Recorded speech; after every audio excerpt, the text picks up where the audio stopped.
You've probably heard it all your life. Just keep walking, it'll keep you young. And sure, a daily stroll clears your mind and keeps you moving. But what if I told you that walking alone, as comforting as it feels, might quietly be speeding up some of the very changes you're trying to avoid? Let me explain. Walking is important, no doubt, but it's kind of like watering your garden every day without feeding the soil or checking the roots. Sooner or later, the flowers fade, and after 70, your body's the same way. It needs more than steps. It needs balance, strength, and the right kind of care to stay resilient. Too much walking, especially if it's your only exercise, can wear down your joints, shrink muscles you didn't even know you were losing, and make you more prone to slips, strains, and setbacks. It's the kind of slow breakdown you don't notice until it gets in the way of your independence. I'm Dr. Eli Morgan, and in this video, I want to show you 5 smart, doctor-approved movements that help protect your joints, rebuild lost strength, and keep you feeling confident in your own body. Not just today, but for years to come. Stick around to the end.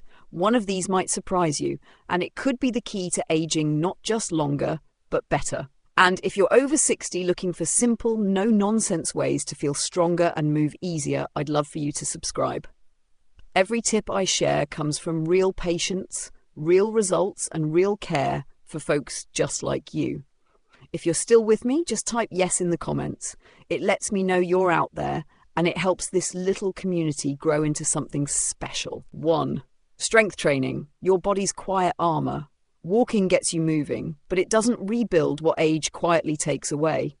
By the time we reach our 70s, one of the biggest threats to our health isn't heart disease or memory loss. It's something called muscle loss, and it starts sneaking up on us back in our 40s. Without doing anything extra, we slowly lose strength. And that strength, it's what keeps us upright, steady, and independent. Let me tell you about Linda. She's 72, lives just outside San Diego, and walked every morning around her neighborhood, rain or shine. 5,000 steps a day, without fail. She thought she was doing everything right. Then one morning, carrying a bag of groceries up her porch steps, her knee gave out. She fell hard. Thankfully, nothing broke. But her confidence? That took a hit. Her doctor explained, walking may be great for your heart, but it doesn't challenge the muscles that keep you stable. Like your legs, core, and arms, those muscles need resistance to stay strong. So Linda started small, wall push-ups in the hallway, soup cans in place of dumbbells, little chair squats while brushing her teeth, just 10 minutes a few times a week, and something beautiful happened. In just 6 weeks, she stood taller. Her balance returned. She even opened a pickle jar without asking her son for help. First time in years. That's what strength training is really about. Not getting buff, but holding on to your freedom. The freedom to carry your groceries, to step off a curb without fear, to stay on your feet. Want to see where you stand? Try sitting in a sturdy chair and getting up without using your hands. If that's tough, that's your signal. But here's the good news. It's never too late. Your muscles still listen. You don't need a gym, just a few safe movements, a little consistency, and a willingness to start. Your body will meet you there. And if this part resonated with you, if you've been feeling a little wobbly or weak lately, go ahead and type strength first in the comments. You're not alone. We're in this together. 2, balance and stability. The quiet foundation you didn't know you were losing. Here's something no one tells you as you get older. Balance doesn't stick around just because you've been walking your whole life. It's a skill, just like tying your shoes or playing the piano. And if you don't keep practicing it, it slowly fades until one day it catches you off guard. You want to know the number one reason folks over 70 end up in the ER? It's not heart attacks. It's not diet. It's falls. Simple, sudden, sometimes devastating falls. Take Frank, 75. Used to be a bus driver down in Fresno. Big guy, steady on his feet, walked every evening around the block. But one afternoon, stepping off the curb by the post office, his foot hesitated, just for a second, and he nearly went down hard. That split second shook him more than he cared to admit. His doctor didn't tell him to walk more. Instead, she taught him a few simple balance drills. Stand on one foot near the kitchen counter, heel to toe, walk along a hallway, gentle sideways steps with his eyes closed. 3 weeks later, he realized something. He wasn't grabbing for furniture anymore when he moved around the house. His footing felt solid again. Here's the kicker. Walking alone won't train the parts of your body that keep you from falling. I'm talking about those deep stabilizer muscles in your ankles, the inner ear balance system, and that quiet sense of knowing exactly where your body is in space. Want to try something right now? Stand near a counter, lift one foot and count to 10. Easy? Now?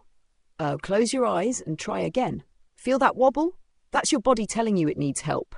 The good news, balance can be rebuilt. And it doesn't take fancy gear or hours at the gym, just a little intention and a few minutes a day. If this hits home for you, just type balance matters in the comments. Because it truly does. Your balance is your independence. And keeping it might be the most powerful thing you do for yourself this year. Let's keep going. 3. Flexibility and mobility.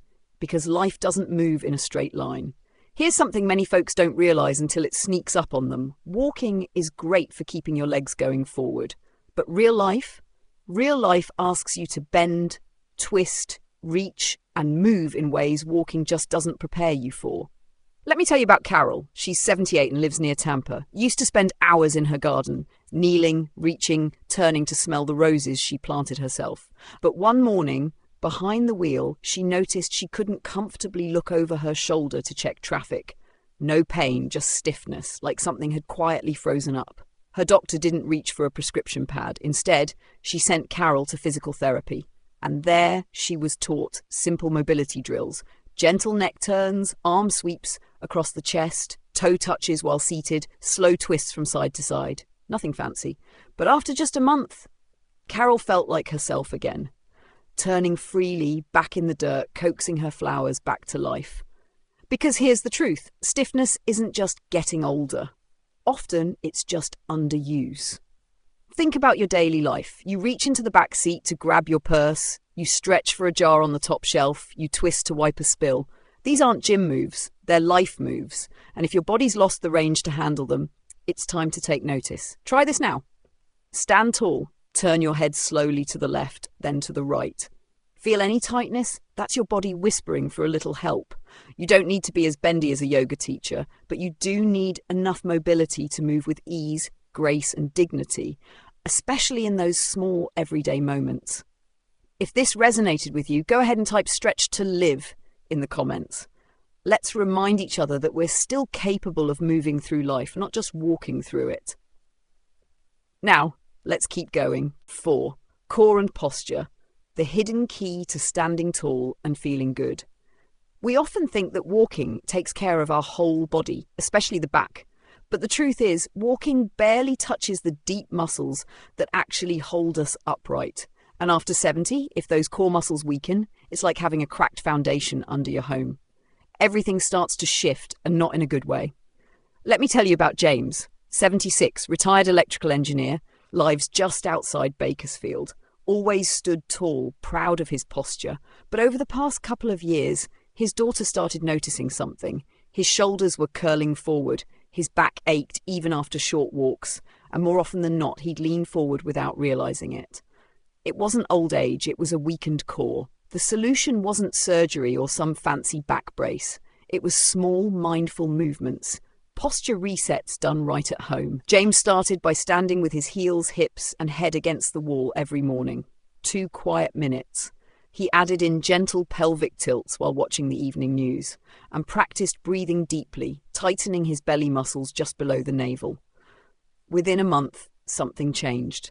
His back pain eased. He breathed better. Even his acid reflux started to settle, because when your posture improves, your whole body benefits.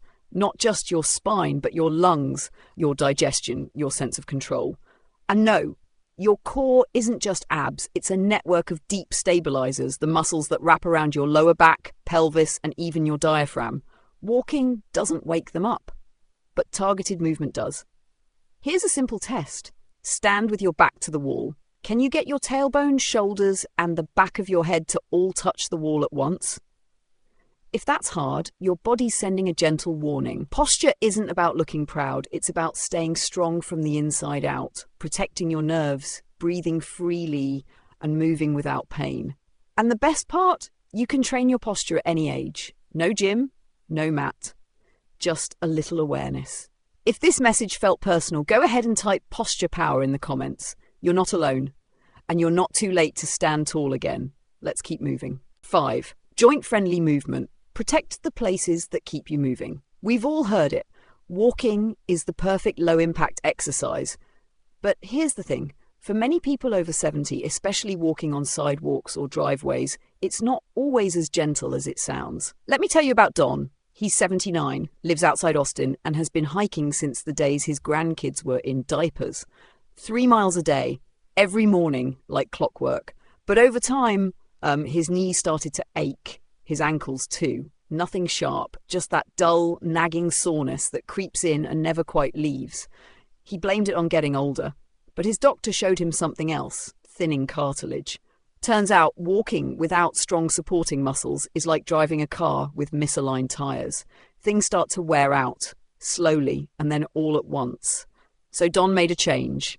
Twice a week, he swapped his walks for water aerobics down at the community centre. Sundays, he hopped on a recumbent bike while listening to old jazz records. And every morning, just before breakfast, he started chair yoga in his living room. Within a few weeks, the stiffness eased. He still walked, but now with a smile, not a limp. Here's the truth. Walking is good, but if it's all you do, especially without building muscle to cushion your joints, it can quietly do harm. Knees, hips, ankles, they carry your whole life. If they're sore after a walk, that's your body whispering, I need something different. Gentle alternatives can make a world of difference. Water exercise takes the pressure off your joints. Tai Chi helps with movement and mindfulness. A simple resistance band or stationary bike can build support without pounding your bones. Want to test your joints? Sit in a firm chair and stand without using your arms. If your knees or hips grumble, that's a sign, not of weakness, but of wear. Joint care isn't about slowing down, it's about moving smarter, staying active without the pain. If this part struck a chord with you, go ahead and type "protect my joints" in the comments. You're taking steps, not just forward, but toward a life that still feels good in your body. And with that, you've made it to the end. Let's finish strong. Now, let's take a moment to bring it all home. If we're being honest with ourselves, really honest, how many of us have leaned a little too hard on walking as the catch-all answer to staying healthy? We lace up our sneakers, head outside, and figure we're doing enough. And yes, walking keeps your heart strong and your mind clear. But by itself, it's just one piece of the puzzle. Walking alone doesn't rebuild lost muscle. It doesn't sharpen your balance or loosen up stiff joints. And it certainly doesn't protect your knees and hips from years of wear and tear. After 70, your body needs something more thoughtful, more rounded. You need strength training to hold on to the muscle that keeps you steady. You need balance work to avoid the kind of fall that changes everything. You need mobility to bend, twist, and live freely. You need core and posture to stay tall and breathe easy. And you need joint-friendly movements that let you keep going without paying the price in pain. Each one of these isn't just about fitness. They're about freedom. The freedom to stay on your feet, to keep doing what you love, and to live life on your terms. And here's the best part. It's never too late. Just look back at the stories we shared. Helen, who found her strength again. Marlene, who reclaimed her garden. Leonard, who stood tall once more. And Don, who walks now without dread. None of them made drastic changes. They just started small. A few minutes a day, a little consistency. That's all it took. So now I'll ask you, which area will you start with? Go ahead and drop a comment below. Your story matters. It might be exactly what someone else needs to hear today. And if this video gave you something to think about, something to feel hopeful about, give it a thumbs up, hit subscribe, and consider sharing it with a friend or loved one over 60. We're building something here, a quiet community of wise, empowered elders, and you're part of it. Until next time, stay strong, stay curious, and above all, stay moving.